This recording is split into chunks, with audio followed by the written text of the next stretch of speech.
Hi friends, welcome to Kannada ಮಾರ stories.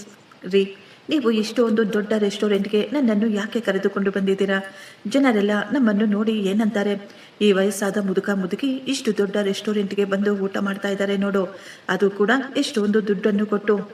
ಅರೆ ಪ್ರಿಯಾ, ಈ ದಿನ ನಮ್ಮ ಮದುವೆಯ ವಾರ್ಷಿಕೋತ್ಸವ, ಅದು ಕೂಡ ನಮ್ಮ ಮದುವೆಯಾಗಿ 50 ವರ್ಷವಾಯಿತು. ನಿನಗೆ ಈ ಒಂದು ಸಣ್ಣ ಸಂತೋಷ ಕೂಡ ಕೊಡಲಿಲ್ಲ ಅಂದರೆ ಹೇಗೆ? ನನ್ನ ಯೌವನವೆಲ್ಲ ನನ್ನ ತಂದೆ ತಾಯಿಯ ಸೇವೆ ಮತ್ತು ಅವರ ಆರೋಗ್ಯಕ್ಕಾಗಿ ನನ್ನ ಎಲ್ಲ ದುಡ್ಡು ಖರ್ಚಾಗಿ ಹೋಯಿತು. ಈಗ ನಮ್ಮ ಬಳಿ ಉಳಿದಿರುವ ದುಡ್ಡಿನಲ್ಲಿ ನಿನಗಾಗಿ ನಾನು ಒಂದು ಸಣ್ಣ ಸಂತೋಷವನ್ನು ಕೂಡ ಕೊಡಲಿಲ್ಲ ಅಂದರೆ ಹೇಗೆ ಹೇಳು? ಈಗ ನಮ್ಮ ಮಗ ದೊಡ್ಡವನಾಗ್ಬಿಟ್ಟಿದ್ದಾನೆ. ಇನ್ನು ನಾವು ಯಾವತ್ತೂ ಚಿಂತೆ ಮಾಡುವ ಅವಶ್ಯಕತೆ ಇಲ್ಲ. ನಾನು ಈಗ ರಿಟೈರ್ಡ್ ಕೂಡ ಆಗ್ಬಿಟ್ಟಿದ್ದೀನಿ. ನಮ್ಮ ಮಗ ಈಗ ಹೊಸ ಬಿಸ್ನೆಸ್ ಅನ್ನು ಕೂಡ ಶುರು ಮಾಡ್ತಾ ಇದ್ದಾನೆ. ಇನ್ನು ಮುಂದೆ ನಮ್ಮ ಜೀವನ ತುಂಬ ಆರಾಮವಾಗಿ ಕಳೆದು ಹೋಗುತ್ತೆ. ಗೋಪಾಲ್ ಅವರು ತಮ್ಮ ಹೆಂಡತಿಗೆ ಸರ್ಪ್ರೈಸ್ ಅನ್ನು ಕೊಡಲು ಕೇಕ್ ಅನ್ನು ಆರ್ಡರ್ ಮಾಡ್ತಾರೆ. ಅವರಿಬ್ಬರು ರೆಸ್ಟೋರೆಂಟ್ನಲ್ಲಿ ಕೇಕ್ ಅನ್ನು ಕಟ್ ಮಾಡಿ ಅಲ್ಲಿದ್ದ ಎಲ್ಲ ಕೆಲಸಗಾರರಿಗೂ ಕೇಕ್ ಅನ್ನು ಹಂಚುತ್ತಾರೆ ಮತ್ತು ಎಲ್ರಿಗೂ ಹೇಳ್ತಾರೆ, ಈ ದಿನ ನಮ್ಮ ಮದುವೆಯ ವಾರ್ಷಿಕೋತ್ಸವ, ನಮ್ಮ ಮದುವೆಯಾಗಿ 50 ವರ್ಷವಾಗಿದೆ ಅಂತ. ಪ್ರಿಯದರ್ಶಿನಿ ಅವರು ನಾಚಿಕೆಯಿಂದ ಕೆಂಪಗಾಗಿ ಬಿಟ್ಟಿದ್ರು. ಅವರು ಹೇಳ್ತಾ ಇದ್ರು, ಇದೆಲ್ಲ ನೀವು ಏನು ಹೇಳ್ತಾ ಇದ್ದೀರಾ? ಇನ್ನು ಸಾಕು ಮಾಡಿ, ಜನ ಎಲ್ಲ ನಮ್ಮ ಬಗ್ಗೆ ಏನು ಅಂದುಕೊಳ್ತಾರೆ? ಇನ್ನು ನಡೆಯಿರಿ, ಮನೆಗೆ ಹೊರಟು ಹೋಗೋಣ. ಗೋಪಾಲ್ ಅವರು ತಮ್ಮ ಹೆಂಡತಿಯ ಕೈಯನ್ನು ಹಿಡಿದುಕೊಂಡು ಆಕೆಗೆ ಇಷ್ಟವಾದ ಹಳೆಯ ಹಾಡುಗಳನ್ನು ಹಾಡಿಕೊಂಡು ನಿಧಾನವಾಗಿ ಆಟೋದಲ್ಲಿ ಕುಳಿತುಕೊಂಡು ತಮ್ಮ ಮನೆಗೆ ಬಂದಿದ್ರು. ಮನೆಯಲ್ಲಿ ಅವರು ನೋಡಿದಂತಹ ಆ ದೃಶ್ಯ ಅವರ ಕಾಲ ಕೆಳಗಿನ ಭೂಮಿಯನ್ನು ಯಾರೋ ಕಸಿದಂತೆ ಆಗಿಬಿಟ್ಟಿತ್ತು. ಅವರು ನೋಡ್ತಾರೆ, ಅವರ ಮನೆಯಲ್ಲಿ ಬಾಗಿಲು ಓಪನ್ ಆಗಿತ್ತು, ದೀಪಗಳು ಕೂಡ ಉರಿಯುತ್ತಿದ್ವು. ಆದರೆ ಆ ಸಮಯದಲ್ಲಿ ಆ ಮನೆಯಲ್ಲಿ ಯಾರೂ ಇರಲಿಲ್ಲ. ಮಗ ಕೂಡ ಕೆಲಸದ ಮೇಲೆ ಊರಿಗೆ ಹೊರಟೋಗಿದ್ದ. ಗೋಪಾಲ್ ಅವರು ಗಾಬರಿಯಿಂದ ನೋಡ್ತಾ ಇದ್ರು. ಅವರ ಮನೆಯಲ್ಲಿ ಸುಮಾರು 4 ಜನ ಗಂಡಸರು ನಿಂತುಕೊಂಡಿದ್ರು. ಪ್ರಿಯದರ್ಶಿನಿ ಅವರು ತುಂಬ ಗಾಬರಿಯಿಂದ, ನೀವೆಲ್ಲ ಯಾರು? ನನ್ನ ಮನೆಯಲ್ಲಿ ನೀವೆಲ್ಲ ಈ ರೀತಿ ಯಾಕೆ ಬಂದಿದ್ದೀರಾ? ನೀವು ಮರ್ಯಾದೆಯಾಗಿ ಹೊರಗೆ ಹೋಗ್ತೀರಾ ಅಥವಾ ನಾವು ಪೊಲೀಸರನ್ನು ಕರೆಸಬೇಕಾ ಅಂತ ಹೇಳ್ತಾರೆ. ಆದರೆ ವಿಕಾಸ್ ನಗುತ್ತಾ ಹೇಳ್ತಾನೆ, ಆಂಟಿ, ಇದು ನಿಮ್ಮ ಮನೆಯಲ್ಲ, ಇದು ನನ್ನ ಮನೆ. ಇಲ್ಲಿ ನೋಡಿ ಈ ಮನೆಯ ಕಾಗದ ಪತ್ರಗಳನ್ನು. ಈ ಮನೆಯ ಮಾಲೀಕರು ಈ ಮನೆಯನ್ನು ನನಗೆ ಮಾರಾಟ ಮಾಡಿಬಿಟ್ಟಿದ್ದಾರೆ. ಗೋಪಾಲ್ ಅವರು ಶಾಕ್ನಿಂದ, ಏನು? ನಾನು ನಿಮಗೆ ಈ ಮನೆಯನ್ನು ಯಾವಾಗ ಮಾರಾಟ ಮಾಡಿದ್ದೇನೆ? ಇದೆಲ್ಲ ಸುಳ್ಳು, ಇದೆಲ್ಲ ಸುಳ್ಳು. ನೀವೆಲ್ಲ ಯಾಕೆ ಇಷ್ಟೊಂದು ಸುಳ್ಳು ಹೇಳ್ತಾ ಇದ್ದೀರಾ? ಇದೆಲ್ಲ ಏನು? ನೀವು ನನ್ನ ಮನೆಯನ್ನು ನಿಮ್ಮ ಮನೆ ಅಂತ ಯಾಕೆ ಹೇಳ್ತಾ ಇದ್ದೀರಾ ಅಂತ ಅವರು ಎಷ್ಟೋ ಗಾಬರಿಯಿಂದ ಕೇಳ್ತಾ ಇದ್ರು. ವಿಕಾಸ್ ಹೇಳ್ತಾನೆ, ಅಂಕಲ್, ನಾವು ಗೂಂಡಾಗಳಲ್ಲ. ನನ್ನ ಹೆಸರು ವಿಕಾಸ್. ಈ ಮನೆಯನ್ನು ನಿಮ್ಮ ಮಗ ನನಗೆ ಮಾರಾಟ ಮಾಡಿದ್ದಾನೆ. ಇಲ್ಲಿ ನೋಡಿ ಈ ಮನೆಯ ಕಾಗದ ಪತ್ರಗಳನ್ನು. ಈ ಮನೆಗಾಗಿ ನಾನು ಅವನಿಗೆ 50 ಲಕ್ಷ ರೂಪಾಯಿಗಳನ್ನು ಕೊಟ್ಟಿದ್ದೇನೆ. ಆದ್ದರಿಂದ ಈಗ ನೀವಿಬ್ಬರು ಈ ಮನೆಯಿಂದ ಹೊರಗೆ ಹೋಗಿ ಅಂತ ಹೇಳುತ್ತಾ ಅವರನ್ನು ಮನೆಯಿಂದ ಹೊರ ಹಾಕಿದ್ರು. ಗೋಪಾಲ್ ಅವರು ಮತ್ತು ಪ್ರಿಯಾ ಅವರ ಕಣ್ಣುಗಳಿಂದ ನೀರು ಬರಲು ಶುರುವಾಯಿತು. ಇದೆಲ್ಲ ಏನು ನಡೀತಾ ಇದೆ ಅಂತ ಅವರಿಗೆ ಅರ್ಥನೇ ಆಗಲಿಲ್ಲ. ಯಾವಾಗ ಅವರ ಮಗ ಈ ಮನೆಯನ್ನು ಮಾರಾಟ ಮಾಡಿ ವಿದೇಶಕ್ಕೆ ಹೊರಟು ಹೋದ ಅಂತ ಕೂಡ ಅವರಿಗೆ ಅರ್ಥವಾಗಲಿಲ್ಲ. ಮಗ, ನನ್ನ ಮಾತನ್ನು ದಯವಿಟ್ಟು ಕೇಳಿಸಿಕೊ. ನಾವು ಈ ಸಮಯದಲ್ಲಿ ಎಲ್ಲಿಗೆ ಹೋಗಬೇಕು? ಈ ಮನೆಯ ಯಾವುದೋ ಒಂದು ಮೂಲೆಯಲ್ಲಿ ನಮಗೆ ಇರಲು ಸ್ವಲ್ಪ ಅವಕಾಶ ಮಾಡಿಕೊಡು. ಬೇಕಾಗಿದ್ದರೆ ನಮ್ಮಿಂದ ನಿನಗೆ ಯಾವ ಕೆಲಸ ಬೇಕೋ ಆ ಎಲ್ಲ ಕೆಲಸಗಳನ್ನು ಕೂಡ ಮಾಡಿಸಿಕೊ. ನೀವು ಹೇಳಿದ ಹಾಗೆ ಎಲ್ಲ ಕೆಲಸ ಮಾಡ್ತೀನಿ. ಆದರೆ ನಮ್ಮನ್ನು ಈ ರೀತಿ ಹೊರಗೆ ಹಾಕಿದರೆ ನಾವು ಎಲ್ಲಿಗೆ ಹೋಗ್ಬೇಕಪ್ಪ? ಈಗ ತುಂಬ ಲೇಟ್ ಕೂಡ ಆಯಿತು, ಇಷ್ಟೊಂದು ರಾತ್ರಿ ಬೇರೆ ಆಗಿದೆ ಅಂತ ಕೇಳಿಕೊಳ್ತಾ ಇದ್ರೆ ವಿಕಾಸ್ ಹೇಳ್ತಾನೆ, ಇಲ್ಲಿ ನಾನು ಯಾವುದೇ ವೃದ್ಧಾಶ್ರಮ ಓಪನ್ ಮಾಡಿಲ್ಲ. ನಾನು ಎಲ್ಲ ಬಡವರನ್ನು, ವಯಸ್ಸಾದವರನ್ನು ಇಲ್ಲಿ ತಂದು ಇಟ್ಟುಕೊಳ್ಳಲು ನನಗೆ ಕೂಡ ಒಂದು ಪರಿವಾರವಿದೆ. ನಾನು ಈ ಸ್ಥಳವನ್ನು ಒಂದು ದೊಡ್ಡ ಹೋಟೆಲ್ ಕಟ್ಟಿಸಬೇಕು ಅಂತ ಅಂದುಕೊಂಡಿದ್ದೇನೆ. ಆದ್ದರಿಂದ ನೀವು ಈ ಕ್ಷಣವೇ ಇಲ್ಲಿಂದ ಹೊರಗಡೆ ಹೋಗಿ. ಇಷ್ಟಕ್ಕೂ ನಿಮ್ಮ ಮಗ ನಿಮ್ಮ ಜೊತೆ ಏನು ಮಾಡಿದ್ದಾನೆ ಅದು ನನಗಂತೂ ಗೊತ್ತಿಲ್ಲ. ಆದರೆ ನನ್ನ ಮನೆ ನನಗೆ ಈಗ ಪೂರ್ತಿಯಾಗಿ ಖಾಲಿ ಬೇಕು ಅಂತ ಹೇಳುತ್ತಾ ಅವರ ಸಾಮಾನುಗಳನ್ನು ತೆಗೆದು ಹೊರಗೆ ಹಾಕಲು ಶುರು ಮಾಡ್ತಾರೆ. ಗೋಪಾಲ್ ಅವರು 1 ನಿಮಿಷ ಅಂತ ಹೇಳಿ ತಮ್ಮ ರೂಮಿಗೆ ಹೋಗಿ ತಿಜೋರಿಯನ್ನು ಓಪನ್ ಮಾಡ್ತಾರೆ. ಆದರೆ ಆ ತಿಜೋರಿ ಪೂರ್ತಿಯಾಗಿ ಖಾಲಿಯಾಗಿತ್ತು. ಅದರಲ್ಲಿ ದುಡ್ಡು, ಬಂಗಾರ, ಬೆಳ್ಳಿ ಏನೂ ಇರಲಿಲ್ಲ. ಎಲ್ಲವೂ ಮಾಯವಾಗಿ ಬಿಟ್ಟಿತ್ತು. ಅವರು ಅಲ್ಲೇ ಕುಳಿತು ತಮ್ಮ ಎದೆಯನ್ನು ಬಡಿದುಕೊಳ್ಳುತ್ತಾ, ಪ್ರಿಯಾ, ನಾವು ಹಾಳಾಗ್ಬಿಟ್ವಿ. ನಿನ್ನ ಮಗ ಇದೆಂತಹ ದಿನವನ್ನು ನಮಗೆ ತೋರಿಸಿಬಿಟ್ಟ. ಇಷ್ಟಕ್ಕೂ ಅವನು ಎಲ್ಲಿಗೆ ಹೋದ? ಅವನ ಬಗ್ಗೆ ನಮಗೆ ಯಾವುದೇ ಮಾಹಿತಿ ಇಲ್ವಲ್ಲ.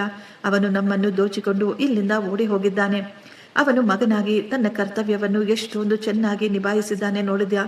ನಮ್ಮ ಮಗ ನಮ್ಮನ್ನು ಅನಾಥರನ್ನಾಗಿ ಬೀದಿಯಲ್ಲಿ ನಿಲ್ಲಿಸಿಬಿಟ್ಟ. ನಾವು ಎಲ್ಲೂ ತಲೆ ಎತ್ತಿಕೊಂಡು ಓಡಾಡದ ಹಾಗೆ, ಯಾರಿಗೂ ಮುಖ ತೋರಿಸದ ಹಾಗೆ ಮಾಡಿಬಿಟ್ಟ ಅಂತ ಜೋರಾಗಿ ಹೇಳ್ತಾ ಇದ್ರು. ರೀ, ದಯವಿಟ್ಟು ನೀವು ಈ ರೀತಿ ಅಳಬೇಡಿ, ನಿಮ್ಮ ಆರೋಗ್ಯ ಕೆಡುತ್ತೆ, ಎಲ್ಲ ಸರಿ ಹೋಗುತ್ತೆ ಅಂತ ಹೇಳುತ್ತಾ ಅವರಿಬ್ಬರು ತಮ್ಮ ಬ್ಯಾಗನ್ನು ತೆಗೆದುಕೊಂಡು ಮನೆಯ ಮುಂದೆ ಹೊರಗಡೆ ಬಂದು ಕುಳಿತುಕೊಂಡಿದ್ರು. ಅವರು ಯೋಚಿಸ್ತಾ ಇದ್ರು, ಇಷ್ಟಕ್ಕೂ ಇಷ್ಟು ರಾತ್ರಿಯಲ್ಲಿ ನಾವು ಎಲ್ಲಿಗೆ ಹೋಗಬೇಕು ಅಂತ ಅರ್ಥವಾಗದೆ ಅವರು ಅಲ್ಲೇ ಬಾಗಿಲಿನ ಬಳಿ ಕುಳಿತುಕೊಂಡಿದ್ರು. ಅವರು ಅಂದುಕೊಳ್ತಾರೆ, ಮನೆಯ ಮಾಲೀಕರು ನಮ್ಮನ್ನು ನೋಡಿ ಬಹುಶಃ ನಮ್ಮ ಮೇಲೆ ಸ್ವಲ್ಪ ಅನುಕಂಪ ತೋರಿಸಬಹುದು, ಅವರು ನಮ್ಮನ್ನು ನಮ್ಮ ಮನೆಯಲ್ಲಿ ಇರಲು ಸ್ವಲ್ಪ ಅವಕಾಶ ಮಾಡಿಕೊಡಬಹುದು ಅಂತ. ಆದರೆ ವಿಕಾಸ್ ಕೆಲವು ಜನರನ್ನು ಕಳುಹಿಸಿ ಅವರನ್ನು ಅಲ್ಲಿಂದ ಓಡಿಸಿಬಿಡ್ತಾನೆ.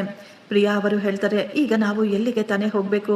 ಈ ಊರಿನಲ್ಲಿ ನಮ್ಮವರು ಅಂತ ನಮಗೆ ಯಾರು ಇಲ್ವಲ್ಲ, ಯಾರ ಬಳಿ ಹೋಗಿ ನಾವು ಆಶ್ರಯವನ್ನು ಪಡೆದುಕೊಳ್ಳಬೇಕು ಅಂತ ಅವರು ಕಣ್ಣೀರು ಹಾಕ್ತಾ ಇದ್ರೆ ಗೋಪಾಲ್ ಅವರು ಹೇಳ್ತಾರೆ, ಪ್ರಿಯಾ ನೀನು ಚಿಂತೆ ಮಾಡಬೇಡ, ನಾವು ಎಲ್ಲೋ ಒಂದು ಕಡೆ ನಮಗಾಗಿ ಸ್ವಲ್ಪ ಜಾಗವನ್ನು ಖಂಡಿತ ರೆಡಿ ಮಾಡಿಕೊಳ್ಳೋಣ.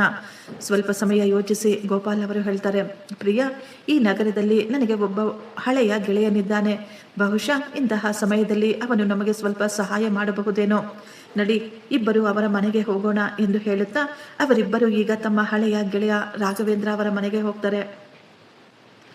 ರಾಘವೇಂದ್ರ ಅವರ ಮಗ ಹೊರಗೆ ಬಂದು, ಇಷ್ಟಕ್ಕೂ ನಿಮಗೆ ಯಾರು ಬೇಕಾಗಿತ್ತು ಅಂತ ಕೇಳ್ತಾ ಇದ್ದ. ಒಳಗಿನಿಂದ ಜೋರಾಗಿ ಅಳುವ ಶಬ್ದಗಳು ಕೇಳಿಸ್ತಾ ಇದ್ವು. ಗೋಪಾಲ್ ಅವರು ಅಳುವ ಧ್ವನಿಯನ್ನು ಕೇಳಿ ಒಂದು ಕ್ಷಣ ಗಾಬರಿಯಾಗ್ಬಿಟ್ಟಿದ್ರು. ಅವರು ನಿಧಾನವಾಗಿ ಕೇಳ್ತಾ ಇದ್ರು, ರಾಘವೇಂದ್ರ ಅವರು ಎಲ್ಲಿದ್ದಾರೆ? ನಮಗೆ ರಾಘವೇಂದ್ರ ಅವರನ್ನು ಭೇಟಿಯಾಗಬೇಕಾಗಿತ್ತು ಅಂತ. ಆಗ ರಮೇಶ್ ಹೇಳ್ತಾನೆ, ಅಂಕಲ್ ನಮ್ಮ ತಂದೆ ಈಗ ಜೀವಂತವಾಗಿಲ್ಲ, ನಾವು ಈಗ ತಾನೇ ಅವರ ಅಂತಿಮ ಸಂಸ್ಕಾರಗಳನ್ನು ಮಾಡಲು ಹೋಗ್ತಾ ಇದ್ದೀವಿ. ಈ ಸುದ್ದಿ ತಿಳಿದ ತಕ್ಷಣ ಗೋಪಾಲ್ ಅವರು ಕೂಡ ಜೋರಾಗಿ ಅಳಲು ಶುರು ಮಾಡ್ತಾರೆ. ಅವರು ತಮ್ಮ ಗೆಳೆಯನ ಶವದ ಮುಂದೆ ಕುಳಿತು ಇನ್ನೂ ಜೋರಾಗಿ ಅಳುತ್ತಾ, ಈಗ ನೀನು ಕೂಡ ಹೊರಟು ಹೋದ್ಯಾ?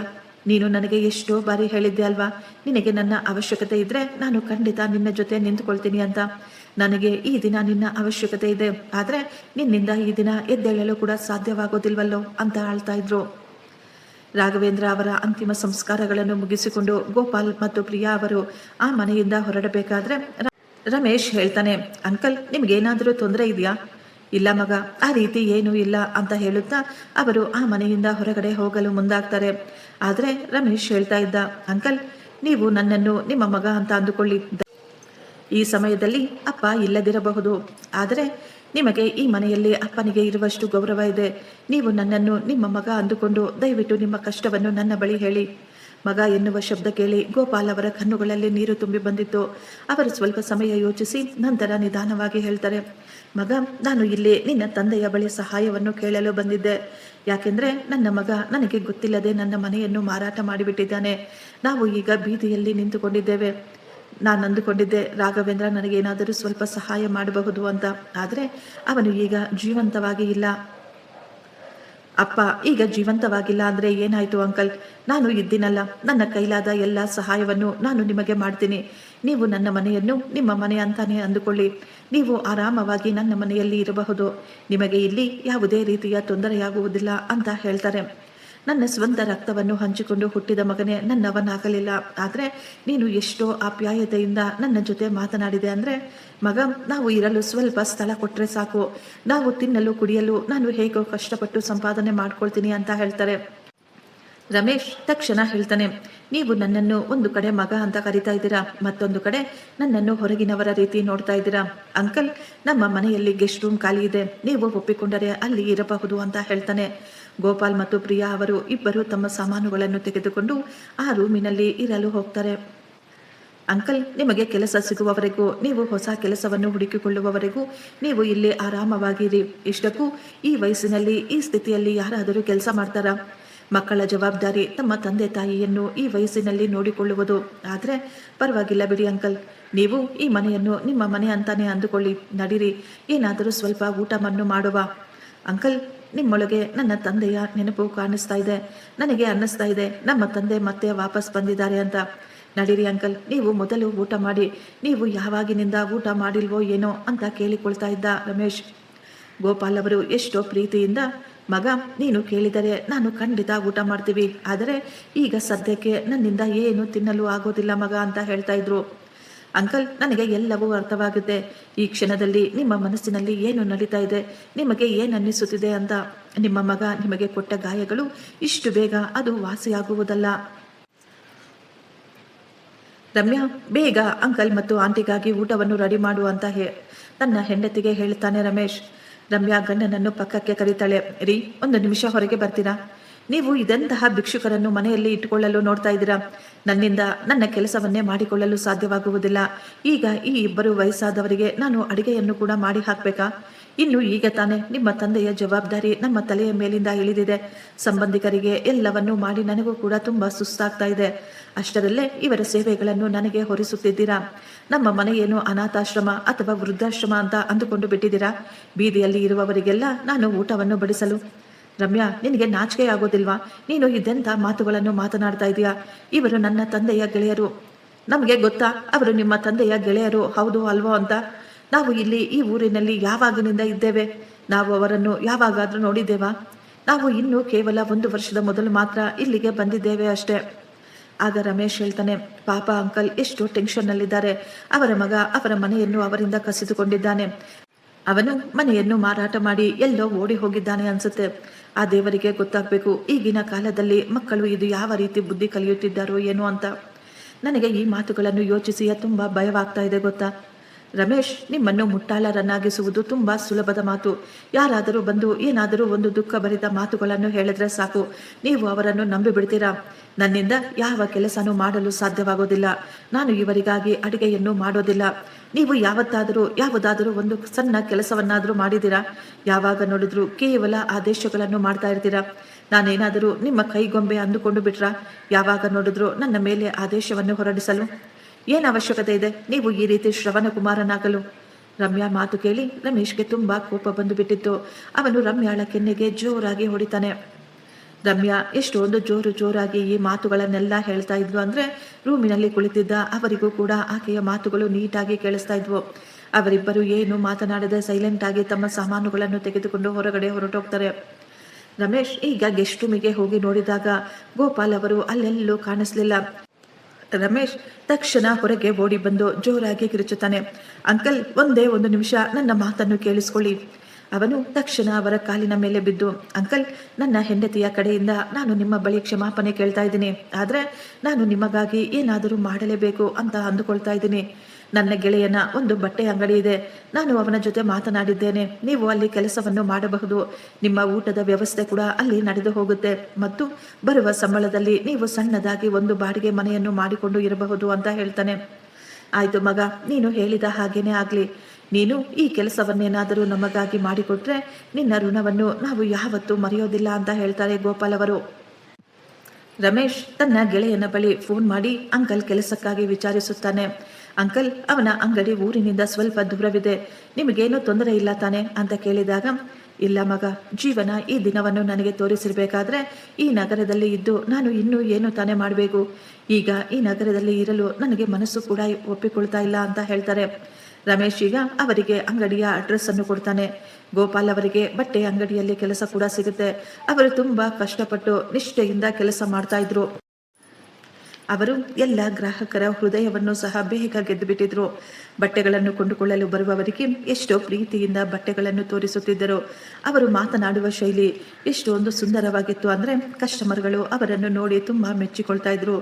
ಅವರು ಅಂಗಡಿಯಲ್ಲಿದ್ದರೆ ವ್ಯಾಪಾರ ತುಂಬ ಅಧಿಕವಾಗಿ ನಡೆಯುತ್ತಿತ್ತು. ಗೋಪಾಲ್ ಅವರು ಮೊದಲು ಸ್ಕೂಲಿನಲ್ಲಿ ಟೀಚರ್ ಆಗಿ ಕೆಲಸ ಮಾಡ್ತಾ ಇದ್ರು.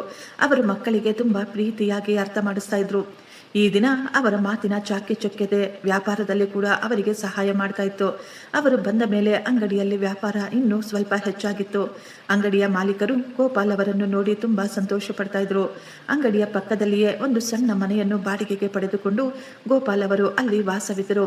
ಪ್ರಿಯಾ ಅವರು ಮನೆಯಲ್ಲಿ ಅಡಿಗೆ ಮಾಡುತ್ತಾ ಮನೆಯ ಕೆಲಸಗಳನ್ನು ಮಾಡಿಕೊಂಡು ಗಂಡನಿಗೆ ಟಿಫಿನ್ ಅನ್ನು ಕೊಡಲು ಅಂಗಡಿಗೆ ಬಂದಾಗ ಆಕೆ ಕೂಡ ತನ್ನ ಗಂಡನಿಗೆ ಸಹಾಯವನ್ನು ಮಾಡ್ತಾ ಇದ್ರು. ಈಗ ಗೋಪಾಲ್ ಅವರ ಜೀವನ ಮತ್ತೆ ಸಾಮಾನ್ಯ ಸ್ಥಿತಿಗೆ ಬರ್ತಾ ಇತ್ತು. ಇದೇ ರೀತಿ ದಿನಗಳು ಕಳೆಯುತ್ತಿದ್ವು. ಒಂದು ದಿನ ತುಂಬ ಜೋರಾಗಿ ಮಳೆ ಬರ್ತಾ ಇತ್ತು. ಗೋಪಾಲ್ ಅವರು ಬಟ್ಟೆಗಳನ್ನು ತೆಗೆಯಲು ಹೊರಗೆ ಓಡಿ ಬರ್ತಾರೆ. ಅವರ ಕಾಲು ಜಾರಿ ಅವರು ಮೆಟ್ಟಿಲಿನ ಮೇಲಿಂದ ಕೆಳಗೆ ಬಿದ್ದು ಬಿಡ್ತಾರೆ. ಅವರಿಗೆ ತುಂಬ ಹೆಚ್ಚಿನ ಏಟಾಗಿತ್ತು. ಅವರ ಕಾಲಿನ ಮೂಳೆ ಕೂಡ ಬಿರುಕು ಬಿಟ್ಟಿತ್ತು. ಪ್ರಿಯಾ ಅವರು ತಮ್ಮ ಗಂಡನನ್ನು ಆಸ್ಪತ್ರೆಯಲ್ಲಿ ಜಾಯಿನ್ ಮಾಡ್ತಾರೆ. ಅವರ ಬಳಿ ಉಳಿದಿದ್ದಂತಹ ದುಡ್ಡು ಎಲ್ಲವೂ ಈಗ ಆಸ್ಪತ್ರೆಯ ಪಾಲಾಗಿ ಬಿಟ್ಟಿತ್ತು. ಈಗ ಅವರು ಒಂದೊಂದು ರೂಪಾಯಿಗೂ ಕಷ್ಟಪಡುವ ಹಾಗೆ ಆಗಿಬಿಟ್ಟಿತ್ತು. ಪ್ರಿಯಾ ಅವರು ಆ ದೇವರ ಬಳಿ ಕೇಳ್ಕೊಳ್ತಾ ಇದ್ರು, ದೇವರೇ, ನೀನು ಇದೆಂತಹ ಕಷ್ಟವನ್ನು ಕೊಡ್ತಾ ಇದೆಯಾ? ನಾವು ಆ ರೀತಿ ಯಾವ ಪಾಪವನ್ನು ಮಾಡಿಬಿಟ್ಟಿದ್ದೇವೆ? ಈ ಜನ್ಮದಲ್ಲಿ ನಾವು ಇಷ್ಟೊಂದು ಕಷ್ಟವನ್ನು ಅನುಭವಿಸಬೇಕಾಗ್ತಾ ಇದೆ. ಹೇಗೋ ಕಷ್ಟಪಟ್ಟು ನಾವು ಒಂದು ದಾರಿಗೆ ಬಂದಿದ್ವಿ, ಆದರೆ ಮತ್ತೆ ನಾವು ಮೊದಲಿನ ರೀತಿಗೆ ಬಂದು ಬಿಟ್ಟಿದ್ದೀವ ಅಂತ ಆಕೆ ಅಳುತ್ತಾ ಆ ದೇವರ ಬಳಿ ಪ್ರಾರ್ಥಿಸುತ್ತಿದ್ಲು. ಆಗಲೇ ಯಾರೋ ಬಾಗಿಲನ್ನು ತಟ್ಟಿದ ಶಬ್ದವಾಯಿತು. ಪ್ರಿಯಾ ಅವರು ಬಾಗಿಲು ತೆಗೆದಾಗ ಮನೆಯ ಮುಂದೆ ಮನೆಯ ಓನರ್ ನಿಂತುಕೊಂಡಿದ್ರು. ನೀವು 2 ತಿಂಗಳಿಂದ ಬಾಡಿಗೆಯನ್ನೇ ಕಟ್ಟಿಲ್ಲ, ದಯವಿಟ್ಟು ಬಾಡಿಗೆಯನ್ನು ಬೇಗ ಕೊಟ್ಬಿಡಿ ಅಂತ ಕೇಳಿದಾಗ ಪ್ರಿಯಾ ಅವರು ಹೇಳ್ತಾ ಇದ್ರು, ಸರ್, ನಮಗೆ ಕೇವಲ ಸ್ವಲ್ಪ ದಿನಗಳ ಸಮಯಾವಕಾಶವನ್ನು ಕೊಡಿ. ನನ್ನ ಯಜಮಾನರ ಆರೋಗ್ಯಕ್ಕೆ ಎಲ್ಲ ದುಡ್ಡು ಖಾಲಿ ಆಗೋಯ್ತು. ಆದರೆ ಮನೆಯ ಮಾಲೀಕರು ಕೋಪವಾಗಿ ಹೇಳ್ತಾರೆ, 2 ದಿನದ ಒಳಗೆ ಮನೆಯ ಬಾಡಿಗೆ ಕಟ್ಟಲಿಲ್ಲ ಅಂದರೆ ನೀವು ಮನೆಯನ್ನು ಖಾಲಿ ಮಾಡಬೇಕಾಗುತ್ತೆ. ನಾನು ಬೇರೆ ದಾರಿ ಇಲ್ಲದೆ ನಿಮ್ಮ ಸಾಮಾನುಗಳನ್ನು ಹೊರಗೆ ಹಾಕಿಸಬೇಕಾಗುತ್ತೆ ಅಂತ ಹೇಳಿ ಅಲ್ಲಿಂದ ಹೊರಟು ಹೋಗ್ತಾರೆ. ಪಾಪ ಪ್ರಿಯಾ ನನ್ನಿಂದ ಏನೇನು ಅನುಭವಿಸಬೇಕಾಗುತ್ತೆ ಅಂದುಕೊಳ್ತಾರೆ ಗೋಪಾಲ್ ಅವರು. ಈಗ ಅವರಿಗೆ ಬೇರೆ ಯಾವುದೇ ಆಸರೆ ಇರಲಿಲ್ಲ. ಈಗ ಪ್ರಿಯಾ ಅವರು ಅಂಗಡಿಯಲ್ಲಿ ಕೆಲಸ ಮಾಡೋಣ ಅಂತ ತೀರ್ಮಾನ ಮಾಡಿಕೊಂಡು ಅವರು ಮನೆಯಲ್ಲಿ ತಮ್ಮ ಗಂಡನ ಎಲ್ಲ ಕೆಲಸವನ್ನು ಪೂರ್ತಿ ಮಾಡಿ ಅಡಿಗೆ ಮಾಡಿ ಅವರಿಗೆ ತಿನ್ನಿಸಿ ಅಂಗಡಿಗೆ ಹೋಗಿ ಪೂರ್ತಿ ದಿನ ಕೆಲಸ ಮಾಡ್ತಾ ಇದ್ರು. ಆ ದೇವರು ಇಂತಹ ಮಕ್ಕಳನ್ನು ಕೊಡುವ ಬದಲು ನಮಗೆ ಮಕ್ಕಳೇ ಇಲ್ಲದಿದ್ರೆ ಎಷ್ಟೊಂದು ಚೆನ್ನಾಗಿರ್ತಾ ಇತ್ತು. ಅವನಿಂದ ನಾವು ಭಿಕ್ಷುಕರ ರೀತಿ ನಮ್ಮ ಜೀವನವನ್ನು ನಡೆಸುತ್ತಿದ್ದೇವೆ ಅಂತ ಮನಸ್ಸಿನಲ್ಲಿ ಎಷ್ಟೋ ಬಾರಿ ಅಂದುಕೊಳ್ತಾ ಇದ್ರು ಅವರು. ಮನೆಗೆ ಬಂದ ತಕ್ಷಣ ಮತ್ತೆ ಪಾತ್ರೆಗಳನ್ನು ತೊಳೆಯುತ್ತಾ ಮತ್ತೆ ಅಡಿಗೆ ಮಾಡುತ್ತಾ ಮನೆ ಕೆಲಸಗಳಲ್ಲಿ ತೊಡಗಿಸಿಕೊಳ್ತಾ ಇದ್ರು. ಮನೆ ಮತ್ತು ಹೊರಗಿನ ಕೆಲಸವನ್ನು ಮಾಡುತ್ತಾ ಪ್ರಿಯದರ್ಶಿನಿ ಅವರು ಈಗ ತುಂಬಾ ಸುಸ್ತಾಗಿ ಬಿಡ್ತಾ ಇದ್ರು. ಆದರೆ ಅವರ ಮುಖದ ಮೇಲೆ ಮಾತ್ರ ಯಾವುದೇ ಚಿಂತೆ, ಸುಸ್ತನ್ನು ತೋರಿಸಿಕೊಳ್ತಾ ಇರಲಿಲ್ಲ. ನನ್ನ ಮುಖ ನೋಡಿ ನನ್ನ ಯಜಮಾನರು ದುಃಖ ಪಡಬಾರ್ದು, ಅವರು ಚಿಂತೆ ಮಾಡಬಾರ್ದು ಅನ್ನುವುದೇ ಆಕೆಯ ಆಸೆಯಾಗಿತ್ತು. ಗೋಪಾಲ್ ಅವರು ತನ್ನ ಹೆಂಡತಿಯನ್ನು ನೋಡಿ ಒಳಗೊಳಗೆ ತುಂಬಾ ದುಃಖ ಪಡ್ತಾ ಇದ್ರು. ಈ ವಯಸ್ಸಾದ ಕಾಲದಲ್ಲಿ ನನ್ನಿಂದ ಅವಳಿಗೆ ಇಷ್ಟೊಂದು ಕೆಲಸ ಮಾಡಬೇಕಾಗಿ ಬರ್ತಾ ಇದೆ. ನಾನು ಈ ರೀತಿ ಕೈಕಾಲು ಮುರಿದುಕೊಂಡು ಹಾಸಿಗೆಯ ಮೇಲೆ ಬಿದ್ದುಕೊಂಡಿದ್ದೀನಿ. ನನ್ನ ಹೆಂಡತಿಗೆ ನನ್ನಿಂದ ಯಾವುದೇ ಸಹಾಯವಾಗ್ತಾ ಇಲ್ಲ ಅಂತ ಅವರು ಅಂದುಕೊಳ್ತಾ ಇದ್ರು. ಪ್ರಿಯಾ ಅವರು ಅಂಗಡಿಯ ಮಾಲೀಕರ ಬಳಿ ಸ್ವಲ್ಪ ದುಡ್ಡನ್ನು ಸಾಲವಾಗಿ ಪಡೆದುಕೊಂಡು ಮನೆಯ ಬಾಡಿಗೆಯನ್ನು ಕಟ್ಟಿಬಿಡ್ತಾರೆ. ಪ್ರಿಯಾ ಅವರು ತುಂಬ ಹೆಚ್ಚಾಗಿ ಏನೂ ಓದಿರಲಿಲ್ಲ. ಆದರೆ ಆಕೆಗೆ ಬಟ್ಟೆ ಹೊಲಿಯುವುದು, ಮಗ್ಗದ ಕೆಲಸ, ಕೈ ಕೆಲಸ ಅಂದರೆ ತುಂಬ ಇಷ್ಟವಿತ್ತು. ಆಕೆಗೆ ಡಿಸೈನ್ಗಳ ಬಗ್ಗೆ, ಹೊಲಿಗೆಯ ಬಗ್ಗೆ ಎಷ್ಟೊಂದು ಜ್ಞಾನವಿತ್ತು. ತನ್ನ ಎಲ್ಲ ಜ್ಞಾನವನ್ನು, ತನ್ನ ಅನುಭವವನ್ನು ಕೆಲಸಗಾರರಿಗೆ ಹೇಳ್ತಾ ಇದ್ರು. ಅವರು ಆಕೆ ಹೇಳಿದಂತೆಯೇ ಬಟ್ಟೆಗಳನ್ನು ಡಿಸೈನ್ ಮಾಡ್ತಾ ಇದ್ರು. ಈ ಬಟ್ಟೆಗಳು ಗ್ರಾಹಕರಿಗೆ ತುಂಬ ಇಷ್ಟವಾಗುತ್ತಾ ಇತ್ತು. ಎಷ್ಟೇ ಬಟ್ಟೆಗಳನ್ನು ಡಿಸೈನ್ ಮಾಡಿದ್ರು ಅಷ್ಟು ಬಟ್ಟೆಗಳು ತುಂಬ ಬೇಗ ಈಗ ಖಾಲಿ ಆಗ್ತಾ ಇದ್ವು. ಈಗ ಅಂಗಡಿಗಳಿಗೆ ತುಂಬ ದೊಡ್ಡ ದೊಡ್ಡ ಕಾಂಟ್ರಾಕ್ಟ್ಗಳು ಸಹ ಬಂದಿದ್ದವು. ಅಂಗಡಿಯ ಯಜಮಾನರು ಇದೆಲ್ಲವನ್ನು ನೋಡಿ ತುಂಬ ಸಂತೋಷ ಪಡ್ತಾ ಇದ್ರು. ನಿಧಾನವಾಗಿ ಅಂಗಡಿಯ ಯಜಮಾನರು ತಮ್ಮ ಬಟ್ಟೆಗಳನ್ನು ಆನ್ಲೈನಲ್ಲಿ ಕೂಡ ಸೇಲ್ ಮಾಡಲು ಮುಂದಾಗ್ತಾರೆ. ಅವರು ಈಗ ಮನೆಗಳಿಗೂ ಕೂಡ ಸರ್ವಿಸನ್ನು ಕೊಡ್ತಾ ಇದ್ರು. ಈಗ ಅಂಗಡಿಯ ವ್ಯಾಪಾರ ತುಂಬ ಕಡೆ ಹೊರಗಿನ ಊರುಗಳಿಗೂ ಸಹ ಹರಡಿತ್ತು. ಅಂಗಡಿಯ ಮಾಲೀಕರು ಇದೆಲ್ಲವನ್ನು ನೋಡಿ ಯಾವಾಗ ನನ್ನ ಅಂಗಡಿ ಇಷ್ಟೊಂದು ಅಭಿವೃದ್ಧಿ ಆಯಿತು ಅಂತ ಅವರು ಅಂದುಕೊಳ್ಳುತ್ತಾ ತುಂಬ ಸಂತೋಷ ಪಡ್ತಾ ಇದ್ರು. ಅವರು ಈ ಸಂತೋಷದಲ್ಲಿಯೇ ಪ್ರಿಯಾ ಅವರ ಸಂಬಳವನ್ನು ಇನ್ನೂ ಹೆಚ್ಚಾಗಿ ಮಾಡ್ತಾರೆ. ಗೋಪಾಲ್ ಅವರು ಕೂಡ ಈಗ ಗುಣವಾಗುತ್ತಾ ಅವರು ತಮ್ಮ ಕಾಲಿನ ಮೇಲೆ ತಾವು ನಿಂತುಕೊಂಡು ನಡೆಯಲು ಪ್ರಾರಂಭ ಮಾಡಿದ್ರು. ಒಮ್ಮೆ ಅಂಗಡಿಗೆ ತುಂಬ ದೊಡ್ಡ ಆರ್ಡರ್ ಬಂದಿತ್ತು, ಮದುವೆಯ ಬಟ್ಟೆಗಳನ್ನು ಹೊಲಿಸಲು. ಆ ಕುಟುಂಬದ ಎಲ್ಲರೂ ಆ ಅಂಗಡಿಗೆ ಬಂದು ಎಲ್ಲ ಆರ್ಡರ್ಗಳನ್ನು ಕೊಟ್ಟು ಹೋಗಿದ್ರು. ಸಮಯಕ್ಕೆ ಸರಿಯಾಗಿ ಬಟ್ಟೆಗಳನ್ನು ಮನೆಗೆ ತಲುಪಿಸಿ ಅಂತ ಕೂಡ ಹೇಳಿಬಿಟ್ಟು ಹೋಗಿದ್ರು. ಗಂಡು ಹೆಣ್ಣಿನ ಬಟ್ಟೆಗಳು ಮಾತ್ರವಲ್ಲ, ಪೂರ್ತಿ ಪರಿವಾರದ ಮತ್ತು ಗೆಸ್ಟುಗಳ ಬಟ್ಟೆಗಳನ್ನು ಸಹ ಅವರು ಡಿಸೈನ್ ಮಾಡಲು ಕೊಟ್ಟಿದ್ರು. ಎಲ್ಲ ಬಟ್ಟೆಗಳು ತುಂಬ ಅಚ್ಚುಕಟ್ಟಾಗಿ ರೆಡಿಯಾಗಿ ಡೆಲಿವರಿ ಕೂಡ ಮುಗಿದು ಹೋಗಿತ್ತು. ಆದರೆ ಮದುಮಗನ ಬಟ್ಟೆಗಳು ಮಾತ್ರ ಅಲ್ಲೇ ಉಳಿದು ಬಿಟ್ಟಿದ್ವು. ಯಾಕೆಂದರೆ ಡೆಲಿವರಿ ಬಾಯ್ ಸಮಯಕ್ಕೆ ಸರಿಯಾಗಿ ಕೆಲಸಕ್ಕೆ ಬರಲಿಲ್ಲ. ಅವನು ಹೇಳ್ತಾ ಇದ್ದ, ನನ್ನ ಅಮ್ಮನಿಗೆ ತುಂಬ ಹುಷಾರಿಲ್ಲ, ನಾನು ಬರಲು ಸಾಧ್ಯವಿಲ್ಲ ಅಂತ. ಅಂಗಡಿಯ ಮಾಲೀಕರು ತುಂಬ ಚಿಂತೆ ಮಾಡ್ತಾ ಇದ್ರು. ಅಂಗಡಿ ಮುಚ್ಚುವ ಸಮಯವಾಯಿತು, ಆದರೆ ಮದುಮಗನ ಬಟ್ಟೆ ಇನ್ನೂ ಅವರಿಗೆ ಹೋಗಿ ತಲುಪಿಲ್ವಲ್ಲ ಅಂತ. ಈಗ ಎಲ್ಲ ಕೆಲಸಗಾರರು ಕೂಡ ಅವರವರ ಮನೆಗಳಿಗೆ ಹೊರಟು ಹೋಗಿದ್ರು. ಏನು ಮಾಡಬೇಕು ಅಂತ ಅವರು ತುಂಬ ಚಿಂತೆ ಮಾಡ್ತಾ ಇದ್ರು.